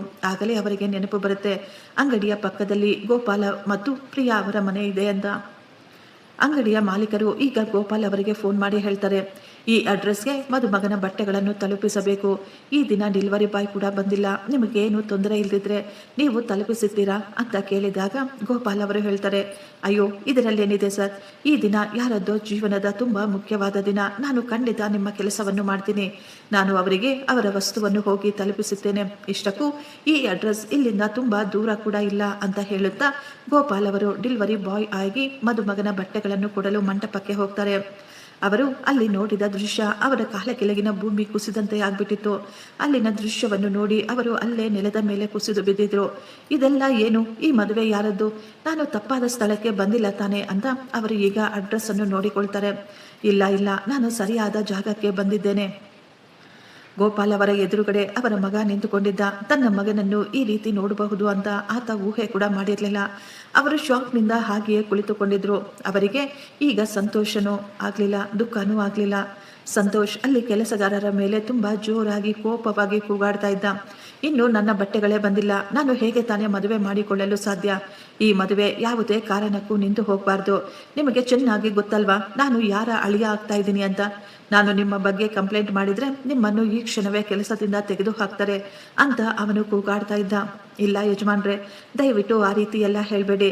ನಾವು ಫೋನ್ ಮಾಡಿ ವಿಚಾರಿಸಿಕೊಂಡಿದ್ದೇವೆ. ನಿಮ್ಮ ಬಟ್ಟೆಗಳು ದಾರಿ ಮಧ್ಯದಲ್ಲೇ ಇದ್ದಾವೆ, 2 ನಿಮಿಷದಲ್ಲಿ ಬಂದ್ಬಿಡುತ್ತೆ. ದಯವಿಟ್ಟು ದೊಡ್ಡ ಯಜಮಾನರ ಬಳಿ ಏನನ್ನು ಹೇಳಬೇಡಿ ಅಂತ ಕೆಲಸಗಾರರು ಅವನ ಕಾಲಿಗೆ ಬಿದ್ದು ಬೇಡಿಕೊಳ್ತಾ ಇದ್ರು. ಆದರೆ ಸಂತೋಷ್ ಅವರನ್ನು ಕಾಲಿನಿಂದ ಒದೆಯುತ್ತಾ ಅಲ್ಲಿಂದ ಓಡಿಸುತ್ತಾನೆ. ಇಲ್ಲಿಂದ ಹೋಗಿ, ನನಗಾಗಿ ಬಿಸಿ ಬಿಸಿ ಕಾಫಿಯನ್ನು ತೆಗೆದುಕೊಂಡು ಬನ್ನಿ. ನಿಮ್ಮ ಮುಖವನ್ನು ತೋರಿಸಿ ನನ್ನ ಮೂಡನ್ನು ಇನ್ನೂ ಹಾಳು ಮಾಡಬೇಡಿ ಅಂತ ಹೇಳ್ತಾ ಇದ್ದ. ಗೋಪಾಲ್ ಅವರು ಅಂದುಕೊಳ್ತಾ ಇದ್ರು, ಇವನು ಈಗ ಯಾವ ಅಮಾಯಕ ಹೆಣ್ಣಿನ ಜೀವನವನ್ನು ಹಾಳು ಮಾಡಬೇಕು ಅಂತ ಅಂದುಕೊಳ್ತಾ ಇದ್ದಾನೆ. ಮೊದಲು ನನ್ನ ಜೀವನವನ್ನು ಹಾಳು ಮಾಡಿಬಿಟ್ಟ, ನಮ್ಮನ್ನು ಬೀದಿಗೆ ತಂದುಬಿಟ್ಟ. ಈಗ ಇನ್ನು ಯಾರಿಗೆ ಇವನಿಂದ ಅದೇನು ಕಾದಿದೆಯೋ ಏನೋ. ನಾನು ಬಟ್ಟೆಗಳನ್ನು ತೆಗೆದುಕೊಂಡು ಬಂದಿದ್ದೇನೆ, ಅದನ್ನು ಕೊಟ್ಟು ಹೊರಟು ಹೋಗೋಣ ಅಂದುಕೊಂಡು ಅವರು ತಮ್ಮ ಮಗನ ಬಳಿ ಹೋಗ್ತಾರೆ. ಸಂತೋಷ್ ತಮ್ಮ ತಂದೆಯನ್ನು ಅಲ್ಲಿ ನೋಡಿ ಶಾಕ್ ಆಗಿಬಿಟ್ಟಿದ್ದ. ಅರೆ, ನೀವುಗಳು ಈ ರೀತಿ ಭಿಕ್ಷುಕರಾಗಿ ನನ್ನ ಮದುವೆಗೆ ಯಾಕೆ ಬಂದಿದ್ದೀರಾ? ತಕ್ಷಣ ಇಲ್ಲಿಂದ ಹೊರಟು ಹೋಗಿ. ನಾನು ನಿಮ್ಮಂತಹ ಭಿಕ್ಷುಕನ ಮಗ ಎಂದು ಯಜಮಾನರಿಗೆ ಏನಾದರೂ ಗೊತ್ತಾಗಿಬಿಟ್ರೆ ಇನ್ನು ನನ್ನನ್ನು ಅಷ್ಟೇ. ನನ್ನ ತಂದೆ ಮನೆಗೆ ಹೋಗಿ ಡೆಲಿವರಿ ಕೆಲಸ ಮಾಡ್ತಾರೆ ಅಂತ ಏನಾದರೂ ಅವರಿಗೆ ಗೊತ್ತಾದರೆ ಅವರು ತಮ್ಮ ಮಗಳ ಮದುವೆಯನ್ನು ನನ್ನ ಜೊತೆ ಖಂಡಿತ ಮಾಡೋದಿಲ್ಲ. ಇನ್ನೊಂದು ಬಾರಿ ನೀವು ನಿಮ್ಮ ಮುಖವನ್ನು ಇಲ್ಲಿ ತೋರಿಸಬೇಡಿ. ತಕ್ಷಣ ಇಲ್ಲಿಂದ ಹೊರಟು ಹೋಗಿ ಅಂತ ಹೇಳ್ತಾನೆ. ಗೋಪಾಲ್ ಅವರು ವಾಪಸ್ ಹೋಗಲು ಹಿಂದೆ ತಿರುಗಿದಾಗ, 1 ನಿಮಿಷ ನಿಂತ್ಕೊಳ್ಳಿ, ಹೇಗಿದ್ರು ಇಲ್ಲಿಗೆ ಬಂದುಬಿಟ್ಟಿದ್ದೀರಾ ತಾನೆ, ಒಂದು ಕೆಲಸವನ್ನು ಪೂರ್ತಿ ಮಾಡಿ, ನೀವು ಈ ಬಟ್ಟೆಗಳನ್ನು ನನಗೆ ತೊಡಿಸಿ ಹೋಗಿ ಅಂತ ಹೇಳ್ತಾನೆ. ಗೋಪಾಲ್ ಅವರು ಏನು ಮಾತನಾಡದೆ ಸೈಲೆಂಟ್ ಆಗಿ ತಮ್ಮ ಕೈಗಳಿಂದ ತಮ್ಮ ಮಗನಿಗೆ ಮದುಮಗನ ಬಟ್ಟೆಗಳನ್ನು ತೊಡಿಸುತ್ತಾರೆ. ಸಂತೋಷ್ ಹೇಳ್ತಾನೆ, ಫಿಟ್ಟಿಂಗ್ ಎಲ್ಲ ತುಂಬಾ ಕರೆಕ್ಟ್ ಆಗಿದೆ. ಇಲ್ಲಿ ನೋಡಿ, ನನ್ನ ಶೂಗಳು ಬಿದ್ದಿದ್ದಾವೆ, ಅವುಗಳನ್ನು ತೆಗೆದುಕೊಂಡು ಬಂದು ನನ್ನ ಕಾಲಿಗೆ ತೊಡಿಸಿ ಅಂತ ಹೇಳ್ತಾ ಇದ್ದ. ಗೋಪಾಲ್ ಅವರು ತಮ್ಮ ಮಗನನ್ನೇ ನೋಡುತ್ತಾ ನಿಂತುಕೊಂಡಿದ್ರು. ಆಗ ಸಂತೋಷ್ ಹೇಳ್ತಾನೆ, ನೀವು ಈ ರೀತಿ ನನ್ನನ್ನು ಗುರಾಯಿಸಿ ನೋಡುವ ಅವಶ್ಯಕತೆ ಇಲ್ಲ. ನಾನು ಈಗ ನಿಮ್ಮ ಮಗ ಅಲ್ಲ. ನಿಮ್ಮಂತಹ ಬಿಕಾರಿ ತಂದೆಯನ್ನು ನಾನು ಯಾವತ್ತೋ ತ್ಯಾಗ ಮಾಡಿಬಿಟ್ಟಿದ್ದೇನೆ. ಗೋಪಾಲ್ ಅವರು ಹೇಳ್ತಾ ಇದ್ರು, ನೀನು ಹೇಳ್ದೆ ಅಲ್ವಾ ಹೊಸ ಬಿಸ್ನೆಸ್ ಶುರು ಮಾಡಲು ನಮ್ಮ ಮನೆಯನ್ನು ಅಡಮಾನ ಇಡ್ತಾ ಇದ್ದೀನಿ ಅಂತ. ಆದರೆ ನೀನು ನನಗೆ ಮೋಸ ಮಾಡಿ ನನ್ನ ಮನೆಯನ್ನು ಮಾರಾಟ ಮಾಡಿಬಿಟ್ಟಿದೀಯಾ ಅಂತ ಕೇಳಿದಾಗ, ಏಯ್ ಮುದುಕ, ನಾನು ನಿನ್ನ ರೀತಿ ಬಡತನದಲ್ಲಿ ಜೀವನ ನಡೆಸಲು ಸಾಧ್ಯವಿಲ್ಲ. ಈ ಕಷ್ಟವನ್ನು ಅನುಭವಿಸುವುದು ಕೂಡ ನನ್ನಿಂದ ಸಾಧ್ಯವಿಲ್ಲ. ಅದೆಲ್ಲ ನನಗೆ ಇಷ್ಟ ಕೂಡ ಇಲ್ಲ. ಯಾವುದೇ ಕೆಲಸ ಮಾಡದೆ, ಯಾವುದೇ ಕಷ್ಟಪಡದೆ ಎಲ್ಲರೂ ಕೋಟೀಶ್ವರರು ಆಗಬೇಕಾದ್ರೆ ನಾನು ಕೆಲಸವನ್ನು ಯಾಕೆ ಮಾಡಬೇಕು ಅಂತ ಕೇಳ್ತಾನೆ. ಗೋಪಾಲ್ ಅವರು ಒಂದು ಪ್ರೈಮರಿ ಸ್ಕೂಲ್ನಲ್ಲಿ ಟೀಚರ್ ಆಗಿ ಕೆಲಸ ಮಾಡ್ತಾ ಇದ್ರು. ಅವರ ಜೀವನ ತುಂಬಾ ಕಷ್ಟಗಳಿಂದ, ಸಂಘರ್ಷಗಳಿಂದ ಕೂಡಿತ್ತು. ಅವರು ಸಂಪಾದಿಸುವ ದುಡ್ಡು ಅರ್ಧ ಭಾಗ ಅವರ ತಂದೆ ತಾಯಿಯ ಆರೋಗ್ಯಕ್ಕಾಗಿ ಖರ್ಚಾಗಿ ಬಿಡ್ತಾ ಇತ್ತು. ಅವರು ಎಷ್ಟೋ ಕಷ್ಟಪಟ್ಟು ತಮ್ಮ ಜೀವನವನ್ನು ನಡೆಸುತ್ತಾ ಇದ್ರು. ಸಂತೋಷ್ ಸಣ್ಣ ವಯಸ್ಸಿನಿಂದಲೂ ಯಾವಾಗಲೂ ಸುಳ್ಳು ಹೇಳೋದು, ಮೋಸ ಮಾಡುವ ಬುದ್ಧಿಯನ್ನು ರೂಢಿಸಿಕೊಂಡಿದ್ದ. ಅವನು ತುಂಬಾ ಬೇಗ ಶ್ರೀಮಂತನಾಗಬೇಕು ಅಂತ ಕನಸು ಕಾಣ್ತಾ ಇದ್ದ. ಯಾಕೆಂದ್ರೆ ಸಣ್ಣ ವಯಸ್ಸಿನಿಂದಲೂ ಅವನು ತುಂಬಾ ಕಷ್ಟಗಳನ್ನು ನೋಡಿ ಬೆಳೆದಿದ್ದ. ಬೇಗ ನಾನು ಕೋಟೀಶ್ವರನಾಗಬೇಕು ಅನ್ನುವ ದುರಾಸೆಯಿಂದ ಅವನು ಕೆಟ್ಟ ಸಹವಾಸದಲ್ಲಿ ಬಿದ್ದು ಸುಳ್ಳು ಹೇಳೋದು, ಮೋಸ ಮಾಡೋದು, ಕಳ್ಳತನ ಮಾಡೋದು ಇದೆಲ್ಲವೂ ಅವನ ಅಭ್ಯಾಸವಾಗಿ ಬಿಟ್ಟಿತ್ತು. ಅವನು ಒಂದು ದಿನ ತನ್ನ ಸ್ವಂತ ತಂದೆ ತಾಯಿಯನ್ನೇ ತನ್ನ ಮೋಸದ ಜಾಲದಲ್ಲಿ ಸಿಕ್ಕಿ ಹಾಕಿಸಿದ. ಅವನು ಒಂದು ದಿನ ತನ್ನ ತಂದೆಗೆ ಹೇಳ್ತಾನೆ, ಅಪ್ಪ, ನಾನು ಒಂದು ಹೊಸ ಬಿಸ್ನೆಸ್ ಅನ್ನು ಶುರು ಮಾಡಬೇಕು ಅಂದುಕೊಂಡಿದ್ದೇನೆ. ನಾನು ನಮ್ಮ ಮನೆಯನ್ನು ಬ್ಯಾಂಕಿನಲ್ಲಿ ಅಡಮಾನ ಇಟ್ಟು ಲೋನನ್ನು ತೆಗೆದುಕೊಳ್ಳಬೇಕು ಅಂತ ಅಂದುಕೊಳ್ತಾ ಇದ್ದೀನಿ. ಆದ್ದರಿಂದ ನೀವು ಈ ಕಾಗದ ಪತ್ರಗಳ ಮೇಲೆ ಸೈನ್ ಮಾಡಿ ನನಗೆ ಕೊಡಿ ಅಂತ ಹೇಳಿದ್ದ. ಗೋಪಾಲ್ ಅವರು ಆ ದಿನ ಮಗನ ಮೋಸದಲ್ಲಿ ಸಿಲುಕಿಕೊಂಡಿದ್ರು. ಅವರು ಮಗನ ಮಾತುಗಳನ್ನು ಸತ್ಯ ಅಂತ ನಂಬಿ ಆ ಪೇಪರ್ಗಳ ಮೇಲೆ ಸೈನ್ ಮಾಡಿದ್ದರು. ಆದರೆ ಸಂತೋಷ್ ಮನೆಯನ್ನು ಬೇರೆಯವರಿಗೆ ಮಾರಾಟ ಮಾಡಿ ಎಲ್ಲ ದುಡ್ಡನ್ನು ಲಪಟಾಯಿಸಿ ಅಲ್ಲಿಂದ ಓಡಿ ಹೋಗಿದ್ದ. ಅವನು ಮಾಡಿದ್ದನ್ನು ಜೀವನ ಒಂದು ದಿನ ಅವನಿಗೆ ಅದನ್ನು ವಾಪಸ್ ಕೊಟ್ಟಿತ್ತು. ಅವನು ತನ್ನ ತಂದೆ ತಾಯಿಗೆ ಮೋಸ ಮಾಡಿ ಓಡಿ ಹೋಗಿದ್ದ. ಆದರೆ ಅವನ ಸ್ನೇಹಿತರು ಅವನಂತೆಯೇ ಇದ್ರು. ಅವರು ಕೂಡ ತನ್ನ ಗೆಳೆಯನ ದುಡ್ಡನ್ನು ಮೋಸದಿಂದ ಲಪಟಾಯಿಸಿದ್ದರು. ಯಾಕೆಂದ್ರೆ ಸಂತೋಷ್ ಕೂಡ ಎಷ್ಟೋ ಬಾರಿ ಮೋಸದಿಂದ ತನ್ನ ಗೆಳೆಯರ ದುಡ್ಡನ್ನು ಕೂಡ ಲಪಟಾಯಿಸಿದ್ದ. ಈಗ ಸಂತೋಷ್ ಮತ್ತೆ ವಾಪಸ್ ತನ್ನ ಮನೆಗೆ ಬರುವುದು ಅಂದರೆ ಅದು ಅಸಾಧ್ಯದ ಮಾತಾಗಿತ್ತು. ಯಾಕೆಂದ್ರೆ ತಂದೆ ಈಗ ಭಿಕ್ಷುಕರಾಗಿ ಬಿಟ್ಟಿದ್ರು. ಅವರ ಬಳಿ ಇರಲು ಕೂಡ ಒಂದು ಮನೆ ಕೂಡ ಇರಲಿಲ್ಲ. ಸಂತೋಷ್ ತನ್ನ ತಂದೆಯನ್ನು ಪೂರ್ತಿಯಾಗಿ ಹಾಳು ಮಾಡಿಬಿಟ್ಟಿದ್ದ. ಈಗ ಅವನು ಏನ್ ಮಾಡಬೇಕು ಅಂತ ಯೋಚಿಸುತ್ತಾ ಇನ್ನೊಂದು ಬೇಟೆಯನ್ನು ಹುಡುಕಾಡ್ತಾ ಇದ್ದ. ಮೊದಲು ಅವನು ಒಂದು ಕಂಪನಿಯಲ್ಲಿ ಒಂದು ಸಣ್ಣ ಕೆಲಸ ಮಾಡಲು ಸೇರಿಕೊಳ್ತಾನೆ. ಸಂತೋಷ್ ಕೋಪದಿಂದ ಹೇಳ್ತಾನೆ, ನಾನು ನಿಮಗೆ ಹೇಳಿದ್ದೆ ತಾನೆ ನನ್ನ ಚಪ್ಪಲಿಗಳನ್ನು ಧರಿಸಿ ಅಂತ. ಗೋಪಾಲ್ ಅವರು ಅವನಿಗೆ ಚಪ್ಪಲಿಗಳನ್ನು ಹಾಕಲು ಮುಂದಾಗ್ತಾರೆ. ಆದರೆ ಸಂತೋಷ್ ಬೇಕಂತಲೇ ತನ್ನ ಹೊಸ ಶೂಗಳ ಮೇಲೆ ಕಾಫಿಯನ್ನು ಚೆಲ್ಲಿಬಿಡ್ತಾನೆ. ಹೇ ಮುದುಕ, ನಿನಗೆ ಕಣ್ಣು ಕೂಡ ಕಾಣಿಸೋದಿಲ್ವಾ? ನನ್ನ ಶೂಗಳು ಗಲೀಜಾಗಿದ್ದಾವೆ, ಅಲ್ಲಿ ಹೊರಗೆ ಬಟ್ಟೆ ಬಿದ್ದಿದೆ ನೋಡು, ಅದನ್ನು ತಂದು ನನ್ನ ಶೂಗಳನ್ನು ಕ್ಲೀನ್ ಮಾಡು ಅಂತ ಹೇಳ್ತಾನೆ. ಗೋಪಾಲ್ ಅವರು ತಮ್ಮ ಮಗನ ಎಲ್ಲ ಅಹಂಕಾರವನ್ನು ಸಹಿಸಿಕೊಳ್ತಾ ಇದ್ರು. ಯಾಕೆಂದ್ರೆ ಅವರು ಆ ಮದುವೆಯಲ್ಲಿ ಯಾವುದೇ ರೀತಿಯ ಗಲಾಟೆ ಮಾಡಲು ಬಯಸಲಿಲ್ಲ. ಅವರು ಶೂ ಅನ್ನು ಒರೆಸಲು ಬಟ್ಟೆಯನ್ನು ತೆಗೆದುಕೊಂಡು ಬರಲು ಹೊರಗೆ ಹೋಗ್ತಾರೆ. ಮನೆಯಲ್ಲಿ ಪ್ರಿಯದರ್ಶಿನಿ ಅವರು ಯೋಚಿಸ್ತಾ ಇದ್ರು, ಇಷ್ಟೊಂದು ರಾತ್ರಿ ಆಯಿತು, ಇಷ್ಟೊಂದು ಲೇಟ್ ಆಗ್ತಾ ಇದೆ, ಇನ್ನು ಯಾಕೆ ಗೋಪಾಲ್ ಅವರು ವಾಪಸ್ ಬರಲಿಲ್ಲ ಅಂತ. ಆಕೆ ತಕ್ಷಣ ಅಂಗಡಿಯ ಮಾಲೀಕರಿಗೆ ಫೋನ್ ಮಾಡಿ ವಿಚಾರಿಸುತ್ತಾಳೆ. ಅಂಗಡಿಯ ಮಾಲೀಕರು ಹೇಳ್ತಾರೆ, ಗೋಪಾಲ್ ಅವರು ಡೆಲಿವರಿ ಮಾಡಲು ಹೋಗಿದ್ದಾರೆ ಅಂತ. ಅಡ್ರೆಸ್ ಅನ್ನು ತೆಗೆದುಕೊಂಡ ಪ್ರಿಯಾ ಅವರು ಕೂಡ ಆ ಜಾಗಕ್ಕೆ ಹುಡುಕಿಕೊಂಡು ಬಂದಿದ್ರು. ಪ್ರಿಯಾ ಅವರು ಅಲ್ಲಿಗೆ ಹೋದಾಗ ಅವರು ನೋಡ್ತಾರೆ, ಮದುಮಗ ಬೇರೆ ಯಾರೂ ಅಲ್ಲ, ತಮ್ಮ ಮಗನೇ ಅಂತ. ಆಕೆ ಎಷ್ಟೊಂದು ಆಶ್ಚರ್ಯದಿಂದ ಅವನ್ನೇ ನೋಡ್ತಾ ಇದ್ರು. ಆಕೆ ಅಂದುಕೊಳ್ತಾರೆ, ತಮ್ಮ ಮಗನನ್ನು ಮದುಮಗನ ರೂಪದಲ್ಲಿ ನೋಡಿದ್ದಾರೆ ಅನ್ಸುತ್ತೆ, ಆದ್ದರಿಂದಲೇ ಗೋಪಾಲ್ ಅವರು ಇನ್ನೂ ಮನೆಗೆ ವಾಪಸ್ ಬಂದಿಲ್ಲ ಅಂತ. ಆಕೆ ಈಗ ನೇರವಾಗಿ ತನ್ನ ಗಂಡನ ಬಳಿ ಹೋಗಿ, ರೀ, ಇದೆಲ್ಲ ಏನು ನಡೀತಾ ಇದೆ ಇಲ್ಲಿ? ಇಷ್ಟಕ್ಕೂ ನೀವು ಯಾಕೆ ಇಲ್ಲಿ ಇನ್ನೂ ನಿಂತುಕೊಂಡಿದ್ದೀರಾ ಈ ನೀಚನ ಮದುವೆಯಲ್ಲಿ ಅಂತ ಕೇಳ್ತಾರೆ. ಪ್ರಿಯಾ, ತುಂಬಾ ಒಳ್ಳೆಯದಾಯ್ತು ನೀನು ಇಲ್ಲಿಗೆ ಬಂದು, ನೀನು ಕೂಡ ಈಗ ಎಲ್ಲವನ್ನು ನೋಡುವಿಯಂತೆ. ಯಾವ ಮಗ ನಮ್ಮನ್ನು ಅಷ್ಟೊಂದು ಗೋಳಾಡಿಸಿದ್ನೋ, ನಮ್ಮನ್ನು ಬೀದಿ ಪಾಲು ಮಾಡಿದ್ನೋ, ಇವನಿಂದ ನಾವು ಏನೆಲ್ಲ ಅನುಭವಿಸಬೇಕಾಯ್ತೋ ನೀನು ಈಗ ನೋಡ್ತಾ ಇರು, ನಾನು ಇವನಿಗೆ ಎಂಥ ಪಾಠವನ್ನು ಹೇಳ್ಕೊಡ್ತೀನಿ ಅಂತ. ರಾಧಿಕಾ ಮದುಮಗಳಾಗಿ ಮಂಟಪದಲ್ಲಿ ಬಂದು ಕುಳಿತುಕೊಂಡಿದ್ದು. ಶಾಸ್ತ್ರಗಳು ಶುರುವಾದಾಗ ಗೋಪಾಲ್ ಅವರು ಕ್ಯಾಮ್ರಾಮನ್ಗೆ ಹೇಳ್ತಾರೆ, ಗೋಪಾಲ್ ಅವರು ಮತ್ತು ಸಂತೋಷ್ ನಡುವೆ ಏನೆಲ್ಲ ಮಾತುಕತೆ ನಡೆಯಿತು ಅದೆಲ್ಲವನ್ನು ಕ್ಯಾಮ್ರಾಮ್ಯಾನ್ ಮೊದಲೇ ರೆಕಾರ್ಡ್ ಮಾಡಿಕೊಂಡಿದ್ದ. ಈಗ ಸಂತೋಷ್ ಎಲ್ಲ ಸತ್ಯ ಎಲ್ಲರ ಮುಂದೆ ಬಂದು ಬಿಟ್ಟಿತ್ತು. ಸಂತೋಷ್ ಮತ್ತು ಗೋಪಾಲ್ ಅವರ ವಿಡಿಯೋ ಎಲ್ಲ ಟಿವಿಗಳಲ್ಲಿಯೂ ದೊಡ್ಡದಾಗಿ ಕೇಳಿಸ್ತಾ ಇತ್ತು. ಅದರಲ್ಲಿ ಸಂತೋಷ್ ಹೇಳ್ತಾ ಇದ್ದ, ಹೇಗೆ ನಾನು ರಾಧಿಕಾಳನ್ನು ನನ್ನ ಪ್ರೀತಿಯ ಜಾಲದಲ್ಲಿ ಸಿಕ್ಕಿ ಹಾಕಿಸ್ಕೊಂಡೆ ಅಂತ. ಇಂತಹ ಕಪ್ಪಗಿರುವ, ನೋಡಲೇ ಕುರೂಪವಾಗಿರುವ ಹುಡುಗಿಯ ಜೊತೆ ಯಾರು ತಾನೇ ಮದುವೆ ಮಾಡಿಕೊಳ್ಳಲು ಮುಂದೆ ಬರ್ತಾರೆ? ನನಗೆ ಕೂಡ ಅವಳ ಮುಖವನ್ನು ನೋಡಲು ಸ್ವಲ್ಪ ಕೂಡ ಇಷ್ಟವಿಲ್ಲ. ಅವಳ ಮೇಲೆ ನನಗೆ ಯಾವುದೇ ಪ್ರೀತಿ ಇಲ್ಲ. ಆದರೂ ನಾನು ಅವಳನ್ನು ಮದುವೆ ಮಾಡ್ಕೊಳ್ತಾ ಇದ್ದೀನಿ. ಯಾಕೆಂದರೆ ಅವಳ ಆಸ್ತಿಯನ್ನು ಕೂಡ ಲಪಟಾಯಿಸಲು. ಇಲ್ಲದಿದ್ದರೆ ನನ್ನಂತಹ ಸುಂದರವಾದ, ಇಷ್ಟೊಂದು ಸ್ಮಾರ್ಟ್ ಆದ ಗಂಡು ಅವಳ ಮುಖವನ್ನು ಯಾಕೆ ತಾನೇ ನೋಡ್ತಾನೆ? ಅವಳು ನನ್ನ ಬಾಸ್ನ ಒಬ್ಬಳೆ ಮಗಳು. ಈ ಕಂಪನಿಗೆ ಯಜಮಾನಿ ಕೂಡ. ರಾಧಿಕಾಗೆ ಸಂತೋಷ್ನ ಸತ್ಯ ಗೊತ್ತಾದಾಗ ಅವನು ತನ್ನನ್ನು ಪ್ರೀತಿ ಮಾಡ್ತಾ ಇಲ್ಲ, ಕೇವಲ ನಾಟಕ ಮಾಡ್ತಾ ಇದ್ದಾನೆ ಅಂತ. ಅವನು ತನ್ನ ಆಸ್ತಿಯನ್ನು ಲಪಟಾಯಿಸಲು ಪ್ರಯತ್ನ ಮಾಡ್ತಾ ಇದ್ದಾನೆ ಅಂತ. ಮದುಮಗಳು ಆ ಮದುವೆಯನ್ನು ಅಲ್ಲೇ ಮುರಿದು ಬಿಟ್ಲು. ಅವಳು ಸಂತೋಷ್ನ ಕೆನ್ನೆಗೆ ಜೋರಾಗಿ 4 ಏಟುಗಳನ್ನು ಸಹ ಕೊಡ್ತಾಳೆ. ಅವಳು ಕೋಪದಿಂದ ಜ್ವಾಲಾಮುಖಿಯ ಹಾಗೆ ಕುದಿಯುತ್ತಿದ್ಲು. ಸಂತೋಷ್ ಹೇಳ್ತಾ ಇದ್ದ, ಇಲ್ಲ ರಾಧಿಕಾ, ಇದೆಲ್ಲ ಸುಳ್ಳು. ಈ ಮುದುಕ ಯಾರು ಅಂತಾನೆ ನನಗೆ ಗೊತ್ತಿಲ್ಲ. ಇವನು ನನ್ನ ತಂದೆ ಅಲ್ಲ, ಇವನು ಸುಳ್ಳು ಹೇಳ್ತಾ ಇದ್ದಾನೆ ಅಂತ. ಆಗಲೇ ಅಲ್ಲಿದ್ದ ಎಲ್ಲರೂ ಸಂಬಂಧಿಕರು ಸಂತೋಷ್ಗೆ ಥಳಿಸಲು ಕೂಡ ಮುಂದಾಗ್ತಾರೆ. ಗೋಪಾಲ್ ಅವರು ಮುಂದೆ ಬಂದು ರಾಧಿಕಾಗೆ ಹೇಳ್ತಾರೆ, ಮಗಳೇ, ನಾನು ಶಾಸ್ತ್ರಗಳಿಗಿಂತಲೂ ಮೊದಲೇ ನಿನ್ನ ರೂಮಿಗೆ ಬಂದಿದ್ದೆ ನಿನಗೆ ಎಲ್ಲ ಸತ್ಯವನ್ನು ಹೇಳಬೇಕು ಅಂತ. ಇವನು ಇಷ್ಟೊಂದು ನೀಚ ಅಂತ ನಿನಗೆ ಹೇಳಬೇಕು ಅಂತ ಅಂದುಕೊಂಡಿದ್ದೆ. ಇವನು ತನ್ನ ಸ್ವಂತ ತಂದೆ ತಾಯಿಯನ್ನೇ ಬಿಡಲಿಲ್ಲ, ಬೀದಿಗೆ ತಂದು ನಿಲ್ಲಿಸಿಬಿಟ್ಟ. ನಿನ್ನನ್ನು ಇವನು ಬದುಕಿಸುತ್ತಾನ? ಇವನಿಗೆ ಕೇವಲ ದುಡ್ಡು ಮಾತ್ರ ಮುಖ್ಯಮ್ಮ. ಆದರೆ ನಾನು ಬರುವಷ್ಟರಲ್ಲೇ ನೀನು ಮಂಟಪಕ್ಕೆ ಬಂದು ಬಿಟ್ಟಿದ್ದೆ. ಸಂತೋಷ್ ಹೇಳ್ತಾನೆ, ರಾಧಿಕಾ, ನೀನು ಈ ಭಿಕ್ಷುಕನ ಮಾತುಗಳನ್ನು ಕೇಳಬೇಡ. ಇವನೊಬ್ಬ ಮೋಸಗಾರ, ಇವನು ಸುಳ್ಳು ಹೇಳ್ತಾ ಇದ್ದಾನೆ. ನಾನು ನಿನ್ನನ್ನು ನಿಜವಾಗಿಯೂ ಮನಸ್ಫೂರ್ತಿಯಾಗಿ ಪ್ರೀತಿ ಮಾಡ್ತಾ ಇದ್ದೀನಿ. ನಿನ್ನನ್ನು ಜೀವನ ಪೂರ್ತಿ ಸುಖವಾಗಿ ಇಟ್ಕೊಳ್ತೀನಿ ಅಂತ ಹೇಳ್ತಾ ಇದ್ದ. ಆಗ ರಾಧಿಕಾ ಹೇಳ್ತಾಳೆ, ಸಂತೋಷ್, ಸರ್ ಸುಳ್ಳನ್ನು ಹೇಳ್ತಾ ಇಲ್ಲ. ನನಗೆ ಗೊತ್ತು ಅವರು ಯಾರು ಅಂತ. ಸರ್, ಬಹುಶಃ ನೀವು ನನ್ನನ್ನು ಗುರುತಿಸಲಿಲ್ಲ ಅನಿಸುತ್ತೆ. ನಾನು ನಿಮ್ಮ ಶಾಲೆಯಲ್ಲಿ ನಿಮ್ಮ ವಿದ್ಯಾರ್ಥಿನಿಯಾಗಿದ್ದೆ. ನಾನು ನಿಮ್ಮನ್ನು ನೋಡಿದ ತಕ್ಷಣವೇ ಗುರುತು ಹಿಡಿದೆ, ನೀವು ನನ್ನ ಟೀಚರ್ ಅಂತ. ನೀವು ಹೇಳಿಕೊಟ್ಟ ವಿದ್ಯೆ, ನೀವು ಹೇಳಿಕೊಟ್ಟ ಸಂಸ್ಕಾರದಿಂದಲೇ ನಾನು ಈ ದಿನ ಇಷ್ಟೊಂದು ದೊಡ್ಡ ಬಿಸ್ನೆಸ್ ಅನ್ನು ನಡೆಸುತ್ತಿದ್ದೇನೆ.